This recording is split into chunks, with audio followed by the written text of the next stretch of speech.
नमस्कार मित्रों, हमारी चैनल में तमारू स्वागत है। मित्रों, तारक मेहता का उल्टा चश्मा दर्शकों માટે હાલમાં એક મોટા સમાચાર સામે આવે છે। તારક મહેતા કા ઉલ્ટા ચશ્મા છેલ્લા 17 વર્ષથી લોકોને મનપસંદ શો રહ્યો છે।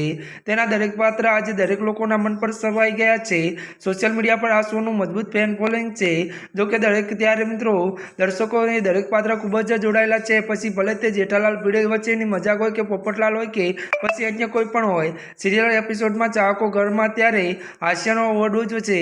ત્યારે હવે હાલમાં એપિસોડમાં ગોકુલધામ સોસાયટીના લોકો ઓનલાઈન ફ્રોડમાં ફસાઈ ગયા છે। જો કે તારક મહેતા કા ઉલ્ટા ચશ્મા દર્શકો માટે એક ખરાબ સમાચાર છે, કારણ કે જેઠાલાલ કેટલાક એપિસોડમાં જોવા મળશે નહીં। હાલ તે વેપારી મંડળ સાથે હિમાલય ગયા છે। તે થોડાક દિવસ ત્યાં રહેશે અને અભિનેતાએ પોતાનો ફોન પણ પોતાની સાથે લીધો નથી, જેથી કોઈને તેનો સંપર્ક કરી શકશે નહીં। દરમિયાન જેઠાલાલે પૈસા કી બારિશ એપ પર 15 લાખ રૂપિયાનું રોકાણ કર્યું હતું ને જે હવે ડૂબી ગયું છે।